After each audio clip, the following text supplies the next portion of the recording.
विद्यार्थी मित्रांनो, सह्याद्री ट्युटोरियल्स मध्ये तुमचं स्वागत आहे. Organic chemistry. आज मी जे टार्गेट देणार आहे, तुम्हाला आजच कंप्लीट करायचंय. पहिली गोष्ट ऑर्गॅनिक केमिस्ट्रीमध्ये ज्या रिएक्शन्स असतात, ते सोप्या आहेत का अवघड आहेत? पहिली गोष्ट म्हणजे ना, फक्त 4 to 5% मुलांना रिएक्शन जमतायत. यावर्षी मला हे बदलायचंय. ह्याच्यामागचं मेन कारण काय, की मुलांना स्ट्रक्चर, त्याचं आय-यू-पी-ए-सी नॉमेनक्लेचर, कॉमन नेम याचाच अभ्यास नाहीये किंवा एखादा दिलेला अल्कोहोल मग ते प्रायमरी आहे, सेकंडरी आहे का टर्शियरी आहे हे ओळखता येत नाहीये. मग एवढे प्रॉब्लेम आहेत. मग रिएक्शनचे 22-23 मार्क असतात बोर्डच्या एक्झाममध्ये. पाणी सोडतात मुलं त्याच्यावर आणि सीईटीला 50 पैकी 10 प्रश्न एक्स्ट्रा ऑर्डिनरी एकदम सिंपल असतात. पण आलं पाहिजे ना. बरं, हे सगळं तुम्हाला जमलं पाहिजे. मी तुम्हाला करा म्हणतोय, पण कसं करणार? क्लिअरली सांगतो, की हॅलोजन डेरिव्हेटिव्ह ऑफ अल्केन पासून, पुन्हा अल्कोहोल, फिनॉल, इथर, अल्डिहाइड, कीटोन, कार्बोक्सिलिक ॲसिड आणि सगळ्यात शेवटी अमाइन. याचे 4 व्हिडिओ तुम्हाला मी ॲज अ फ्री कंटेंट म्हणून संघर्ष बॅचमध्ये आज प्रोव्हाईड करतोय ॲट एनी कॉस्ट. आज तुम्ही आय-यू-पी-ए-सी नॉमेनक्लेचर केलं पाहिजे. मी तुम्हाला सांगतो, जुलै महिन्यामध्ये आय-यू-पी-ए-सी नॉमेनक्लेचरचं आमचं टार्गेट आहे, की जे आम्ही अचीव्ह केलंय ते दिलेत व्हिडिओ. नेक्स्ट ऑगस्टमध्ये मग रिएक्शन स्टार्ट होतील आणि मी पूर्णपणे संघर्ष बॅचमध्ये वेगळ्या पद्धतीने रिएक्शन्स घेणार आहे. सांगू का तुम्हाला मी? अल्किल हलाइड पासून अल्कोहोल तयार होतंय. अल्कोहोल पासून पुन्हा अल्डिहाइड तयार होतंय. अल्डिहाइड पासून पुन्हा ॲसिड तयार होतंय. येतंय का लक्षात? सगळ्या रिएक्शन एकमेकांशी लिंक्ड असतात लक्षात घ्या. मग आज जर तुम्ही दिलेलं टार्गेट कंप्लीट केलं आणि हो सगळ्यात महत्त्वाचं, कुठलाही व्हिडिओ बघा, काही इश्यू नाही बरं का. प्रत्येक व्हिडिओ आय-यू-पी-एसी नॉमेनक्लेचर वेगळंच आहे.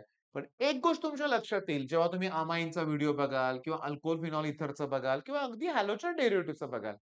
टेक्स्टबुकच्या बाहेरचं कुठलंही स्ट्रक्चर सीईटीत विचारलेलं नाहीये.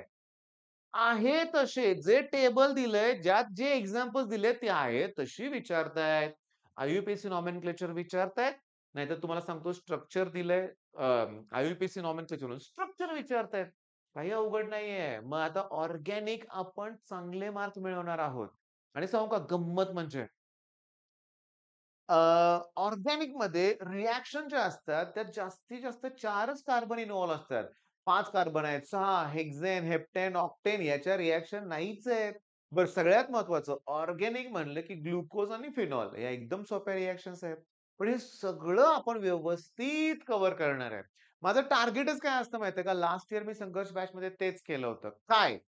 तर बोर्डचे क्वेश्चन घ्यायचे आणि ते तुम्हाला सॉल्व्ह करून दाखवायचे. काय होतं मी बघितलंय. मी केमिस्ट्री शिकवून बघितलंय. प्रत्येक रिएक्शनच्या शॉर्ट नोट्स मुलांना लिहून दिलं. काही होत नाही उपयोग. एक्झाममध्ये क्वेशन ओळखता येत नाही. मग माझी मेथडच वेगळी असणार आहे रिएक्शन्स घेताना. ओळखूया आपण. शेवटी तुम्हाला सांगू का नॉमेनक्लेचर कळालंय ना बास.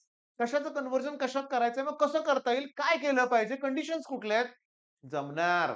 मग 4% वरून मला 100% वर जायचंय. म्हणजे काय? की आपला प्रत्येक स्टुडंट हा ऑर्गॅनिकमध्ये एक्सपर्ट होणार. सी-ई-टीसाठी माझं मोठं टार्गेट आहे बरं का. सी-ई-टीत काय होतं, तिथं हा प्रश्न अतिशय सोपे असतात रे. वुड्स रिएक्शनमध्ये कोणतं मेटल यूज केलंय? ग्रिग्नार्ड्स रिएक्शनमध्ये कोणतं मेटल असतं? मॅग्नेशियम. इतके सोपे, सोपे, सोपे प्रश्न असतात. ओके. मग आता काय करा, मी तुम्हाला सांगितलंय त्याप्रमाणे आजचं टार्गेट पहिला कंप्लीट करा. सह्याद्री ट्युटोरियल्स हे ॲप डाउनलोड करा. त्याच्यामध्ये संघर्ष बॅच आहे स्टोअरमध्ये आणि ती बॅच तुम्ही पर्चेस करू शकता. सध्या फ्री कंटेंट दिलाय. शनिवार आणि रविवार 2 दिवस आहेत तुमच्याकडे. त्यात तुम्ही कव्हर करा जास्तीत जास्त पॉइंट. आलं का लक्षात? आणि मी रोज तुम्हाला अभ्यास देतोय. रविवार सुद्धा सोडणार नाहीये. देणार आहे व्हिडिओ. तुम्ही करणार आहे. All the best.